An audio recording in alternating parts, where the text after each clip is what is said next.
Cinema, அரசியல், முதலீடு, விவசாயம் மற்றும் பல உபயோகமான தகவல்களை தெரிஞ்சுக்க விகடன் ஆப் இன்ஸ்டால் பண்ணுங்க. இந்த காஃப் சிரப்லாம் வந்து 150 ரூபா 200 ரூபான்னு விற்பாங்க. அதில் முக்கியமாக காஃப் சிரப்புங்கிறது எல்லா இருமலுக்கும் ஒரே மருந்து கிடையாது. ட்ரை காஃப் மருந்தோ ப்ரொடக்டிவ் காஃப் மருந்தோ எடுத்தாங்கன்னா மருத்துவர்கள் பொதுவாக பரிந்துரைக்கிற மருந்துகள் ஆல்கஹால் அதிகமாக இருக்கிறத விட இந்த பாட்டில் பூரா அந்த இனிப்பு வடிஞ்சிருந்து அதில் ஒரு கிருமி வரலாம். இந்த காஃப் சிரப்பாக எழுதியிருப்பாங்க. இருமல் மருந்துகள் அப்படிங்கிறது ஒரு பெரிய, இப்போ 4 மாத்திரை வாங்கினா 10 ரூபாய்க்கும் இருக்கும், 40 ரூபாய்க்கு இருக்கும், ரொம்ப ரேராக 100 ரூபாய்க்கு மேலே வரும். பட் மருந்து இந்த காஃப் சிரப்லாம் வந்து 150 ரூபா 200 ரூபான்னு விற்பாங்க. அதில் முக்கியமாக அது என்ன சொல்கிறது, ஆயுர்வேத மருந்துகளை இப்போ நிறைய வாங்குகிறாங்க மக்கள். டிவியில் வர்ற மருந்துகளை வாங்குகிறாங்க மக்கள். இதில் தெரிஞ்சுக்கொள்ள வேண்டியது என்னென்னா, மருத்துவர் மூலமாக பரிந்துரைக்கப்படுற மருந்துகள் எல்லாமே வந்து சரியான மருந்துகளை பரிந்துரைப்பாங்க. மருந்து கடை டிவியில் வர்ற விளம்பரம் மூலம் வர்ற மருந்துகளோ அல்லது இந்த ஆயுர்வேத மருந்துகளோ அதனுடைய முழு விலை அப்படின்னு சொல்லக்கூடிய அந்த உற்பத்தி விலை வந்து அல்லது வியாபாரிகளுக்கு தரப்படக்கூடிய விலையை மாதிரி 4 மடங்கு அதில் லாபத்தை வச்சு தான் அந்த மருந்துகளை மருந்து கடைகளுக்கு கொடுக்கறதுனால மருந்து விற்பனையாளர்கள்லாம் வந்து இந்த மருந்துகளை கொடுக்கும்போது மட்டும் அவங்க இஷ்டத்துக்கு அதுக்கு லாபம் எதில் இருக்கோ அந்த மருந்துகளை விற்க ஆரம்பிப்பாங்க. மக்களுக்கு அவங்க சொல்லுவாங்க, இது வந்து ஆயுர்வேத மருந்து, இது வந்து சைடு எஃபெக்ட் இல்லை அப்படிம்பாங்கன்னுட்டு. இந்த மருந்துகளுக்கு 100 ரூபா 150 ரூபா கொடுத்து வாங்குறதுக்கு ஒரு மருத்துவர்கிட்ட ஃபீஸை கொடுத்து வைத்தியம் பண்ணுறது தான் சரியான விஷயமா இருக்கும். காஃப் சிரப்புங்கிறது எல்லா இருமலுக்கும் ஒரே மருந்து கிடையாது. காஃப் சிரப்பில் டீன்னு போட்டிருக்கிறது வந்து ட்ரை காஃப் கொடுக்கக்கூடிய மருந்து. சில பீன்னு போட்டிருப்பாங்க. சில மருந்துகள் ப்ரொடக்டிவ் காஃப் அப்படிமா, இருமி சளியோடு வர்ற கபம் அதிகமாக இருக்கிற இருமலுக்கு தனியான மருந்துகள் இருக்குது. இந்த கபம் அதிகமாக இருக்கிற மருந்துகளில் சில மருந்துகள் ஆஸ்மாவோட கூடின மருந்தாக இருக்கும். அப்போ அந்த ஆஸ்மாவுக்கு பிரான்ஹோ டைலேட்டர் இருக்கிற மருந்துகள் வேணும். பிரான்ஹோ டைலேட்டரில் குழந்தைங்களுக்கு கொடுக்குற மருந்து இருக்குது, அடல்ட்டுக்கு கொடுக்குற மருந்து இருக்குது, அல்லது வயது முதிர்ந்தவர்களுக்கு தர்ற மருந்து இருக்குது. ஸோ இது மாதிரி அதில் ஒவ்வொரு மருந்தும் ஒவ்வொரு விலையிலையும் இருக்கும். டெர்புட்டலின்னு இப்போ புதுசாக வந்த மருந்து இருக்குது. பழைய மருந்தில் சால்புட்டமால், லேவோ சால்புட்டமால்னு இருக்குது. இப்போ டாக்ஸோஃபிலின்னு புதுசாக வந்த மருந்தெல்லாம் இருமல் மருந்தாக வந்திருக்கு. இந்த மாதிரி அந்த மருந்துகளை மருத்துவர் பரிந்துரையின் பேரில் வாங்குறது தான் நல்லது. சில நேரங்களில் இப்போ சளிக்கு இருமல் மட்டும் தர்றாங்கன்னா அது அந்த இடத்துல உள்ள இரிட்டேஷனை குறைக்கிற கெமிக்கல் அதில் இருக்கும். ப்ரொடக்டிவ் காஃப்னா சீலியரி ஆக்ஷன் சொல்லுவோம். அந்த பிரான்கிலிருந்து வெளியே தள்ளி இந்த உள்ளே இருக்கிற சளியையும் வெளியே தள்ளி கொண்டு வரக்கூடிய மருந்துகள். ஸோ இதை வந்து மருத்துவர் தன்னுடைய அனுபவத்தையும் சேர்த்து தான் இந்த மருந்துகளை உங்களுக்கு எழுதி தருவாங்க. இதில் இப்போ நிறைய பேருக்கு மூச்சு வாங்கக்கூடிய ஆஸ்மா போன்ற நோயில் கஷ்டப்படுறவங்களுக்கு தர்ற மருந்துகள் தனியாக இருக்குது.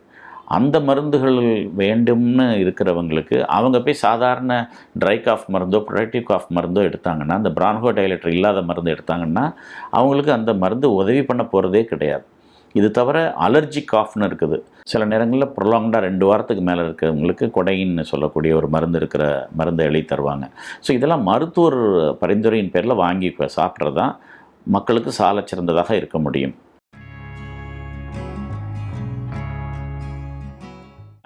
மருத்துவர்கள் பொதுவாக பரிந்துரைக்கிற மருந்துகள் ஆல்கஹால் அதிகமாக இருக்கிறத விட ஆன்டி அலர்ஜிக் மெடிசின்ஸ் தான் அதிகமாக இருக்கும். அந்த மருந்துகள் வந்து ட்ரௌசினஸ் வர வைக்கும். ஆனால் அது வந்து ட்ரௌசினஸ் வர்ற இன்னொரு விஷயத்தில் விட வர்ற நீரை நிறுத்துறதுக்காக கொடுக்குறனால அது உடலில் உள்ள தண்ணி சத்தை கொஞ்சம் குறைக்கிறதுனால வாய் உலர்தலும் அதுக்கு வரலாம். ஸோ ட்ரௌசியாக இருக்கும், தூக்கமும் வராது, அல்லது ரொம்ப தூங்கினாலும் எந்திரிச்சா திரும்ப தூங்கணும் போல இருக்கும். ஸோ அதனால் காஃப் சிரப் எடுத்துகிட்டு போய் ஒரு ஆஃபீஸில் வேலை பார்க்குறதோ, ஒரு டிரைவர் வண்டி ஓட்டுறதோ, அந்த மாதிரிலாம் மிஷின் கையாளுறவங்களோ அதை நைட்டில் எடுத்துகிட்டு காலைல போனால் கூட பரவாயில்ல, காலையில் குடிச்சிட்டு போய் காலைல வேலை பார்க்குறதா இருந்தால் நிச்சயமாக அவங்களுக்கு அது அசம்பாவிதங்களை ஏற்படுத்தக்கூடிய வாய்ப்பு இருக்குது. அதுக்கப்புறம் இந்த காஃப் சிரப்பில் நம்ம இதை உட்கொள்ளும்போது ஆல்கஹால் இருக்கிற மருந்துகள் அந்த காலத்தில் அதிகமாக இருந்தாலும் இப்போ ரொம்ப கம்மி. அதனால் அதை பற்றிய ஒரு பெரிய பயம் நமக்கு தேவையில்லை. நிறைய நேரங்களில் இருமல் மருந்துகள் இரவில் தான் என்னை கஷ்டப்படுத்துனா இரவில் மட்டும் குடிச்சிட்டு விடுறது தான் நல்லதாக இருக்கும்னு நான் நினைக்கிறேன். நவீன மருத்துவம்னா நான் என்னென்னே தெரியாத ஒரு ஆயுர்வேத மருந்தை பற்றி பேசுகிறதே தப்பு. அந்த மருந்துகளை பற்றி எனக்கு என்னென்னே தெரியாது. பட் நவீன மருத்துவத்துடைய அந்த அலசி ஆராய்ந்து என்ன மாதிரி இருமல் என்ன மாதிரி இருக்குதுன்னு தெரிஞ்சு தர்ற அளவுக்கு ஆயுர்வேத மருந்துகளில் இல்லை. ஆயுர்வேத மருந்துங்கிறது என்ன நிறைய நேரங்களில் மென்தால், சூடம், துளசி இந்த மாதிரி த்ரோட்டில் ஒரு இரிட்டேஷனை குறைக்கிற மருந்துகளை தவிர அவைகள் இருமலை சரியாக நிறுத்துவதற்காக அல்லது ஒருவேளை அலர்ஜி இருக்கவங்களுக்கு மட்டும் அந்த இருமல் கேட்கலாம், மற்றவங்களுக்கு அது கேட்குமான பெரிய கேள்விக்குறி. ஸோ அதை மக்கள் அலசி ஆராய்ந்து வாங்க பார்க்கணும். எதுக்கு எஃபெக்ட் இல்லையோ அதுக்கு சைடு எஃபெக்டும் இருக்காதுங்கிறது என்னுடைய நம்பிக்கை. இதுதான் அப்யூஸ் ஆஃப் மெடிசின். இதில் தான் இந்த மாதிரி பண்ணக்கூடாது.